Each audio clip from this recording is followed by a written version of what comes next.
There are many issues in our country right now, but one of the biggest ongoing debates is surrounding banned books. Just last week, we discussed the latest on the issue, and from 2021 to 2022, the number of titles increased by almost 35%. Last year alone, over 2,500 books were banned.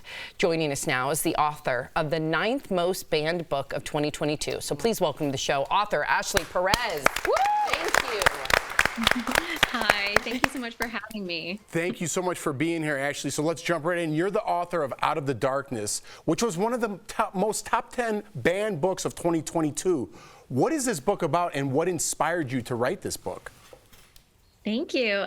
So Out of Darkness is first and foremost a love story, and a story about family and connection in difficult times.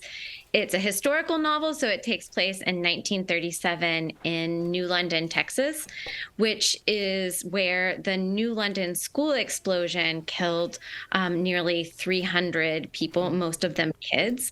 So I take that historical event as a backdrop for a love story between a Mexican-American girl and a Black teen boy in the community, and she's a newcomer, and he gives her really is a friend to her as she's figuring out how to navigate segregated East Texas. Wow. Ashley, I'm a huge proponent of reading banned books and standing up and finding them and actually understanding why they have been banned, because we're on a slippery slope that makes me think of Germany. I've always said this in 1939. To your understanding, why has your particular book been banned? Yeah, so it depends on who you ask, right? And if you ask the book banners, they will say these books, like Out of Darkness, are sexually explicit. They use the term pornographic, which is completely inaccurate to talk about sexual content that has a function in a work of literature for older readers. But they, what's really interesting and telling, I think, is that they make that assertion. But I can tell you, as a former high school English teacher and a literature professor, you go into any library, stack up the books with sexual content, and you know what? The tallest stack will be about white, straight characters. Yeah, right, exactly. Those are not the books being banned. Right. So me, from what I've seen now that my book's been banned or restricted in like 50 school districts, over and over the books that are targeted are about Black, Latinx, non-white, LGBTQ communities. And what we have seen over and over is that these right-wing groups leading the charge have made it their mission really to restrict young people's imagination, to narrow what they can engage with and the kinds of lives they imagine being possible. And they're especially focused on realities and experiences that differ from their own values and priorities. Wow. It's just amazing to me that the attack on representation, the attack on our hypersexuality when it comes to especially children of color, just there's so many things, interracial, anything. It's crazy. Yes, it's crazy that we're still here. But Out of Darkness was published in 2015. When was it initially banned?